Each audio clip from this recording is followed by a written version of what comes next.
While Nintendo focused on battery life, Sega concentrated on color, and Atari was just trying to keep the company alive with a new product, NEC took a completely different approach to handheld gaming. Instead of creating a simplified version of a home video game console, they took their home video game console and turned it into a handheld.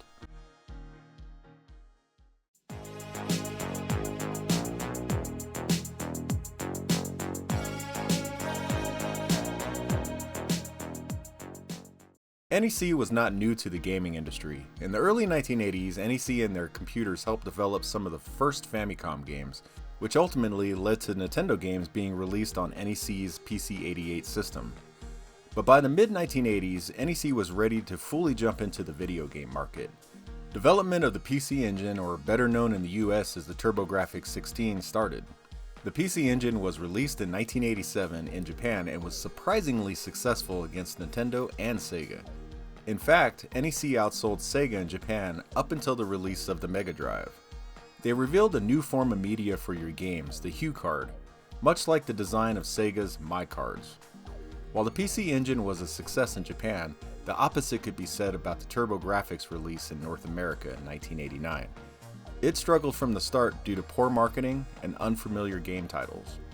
But this didn't deter NEC. They continued to expand their game systems. Not wanting to fall behind its competitors, NEC knew they needed to get into the handheld gaming market, especially after the release of the Game Boy. By 1990, NEC released the PC Engine GT in Japan and the TurboExpress in North America. But unlike the Game Boy or Game Gear, NEC's new handheld was truly their current home video game console in a handheld form factor with a color screen. So no downgraded ports or simplified versions of their home console games. You were literally playing the full console games on a handheld system you could take with you anywhere, using the same HuCards as the TurboGrafx 16 or the PC Engine. At the heart of this machine, it was essentially the same hardware architecture found inside the PC Engine and TurboGrafx 16. Inside you'll find the same HU6280 8-bit CPU, the 16-bit HU-C6270 video display processor, and the HU6260 video color encoder. It really was a PC Engine shrunk down to fit inside a handheld. NEC had just created the most powerful handheld the world had ever seen. The TurboExpress and PC Engine GT featured a full-color backlit screen, stereo sound, and graphics that virtually destroyed everything else on the market. In 1990, for people that experienced the TurboExpress, it felt like the future. But there was a price to pay for all that power. Actually, several prices. First was the cost.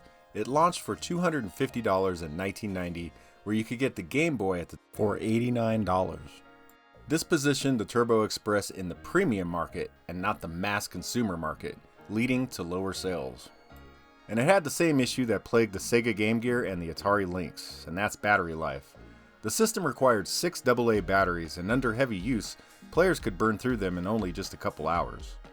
The TurboExpress quickly gained a reputation as a machine that practically ate batteries alive. Still, despite its flaws, the TurboExpress represented something incredible for its time. A true portable home video game console experience years before the Nintendo Switch. But NEC wasn't done yet. They decided to make something even more mind-blowing. In 1991, NEC released the PC Engine LT exclusively in Japan. This was a much larger portable system in the form factor of a laptop, with a folding clamshell design. Once again, using the same chipset as the PC Engine, but unlike the TurboExpress or PC Engine GT, it only ran on external power. It did not have batteries. But it did offer expansion capabilities with the CD-ROM units. The most impressive thing was its 4-inch color active matrix LCD screen. At the time, it was one of the best color backlit LCD screens on the market. It had bright colors, great contrast, sharp motion, and wide viewing angles unlike most competitor screens. For the early 1990s, it was amazingly advanced. But all this over-engineering came at a cost. It launched at a cost of 100,000 yen. That was an insane amount of money, and because of this, sales were very low, making the PC Engine LT one of the most sought-after handheld systems by collectors today. Looking back now, NEC's portable systems almost feel like technology from an alternate timeline, Machines built with almost no compromises, built years before batteries, screens, and manufacturing costs were truly ready to support them. They weren't really a commercial success, but a technological one. They showed the world something remarkable, that home console quality portable gaming was possible, even if it arrived decades way too early.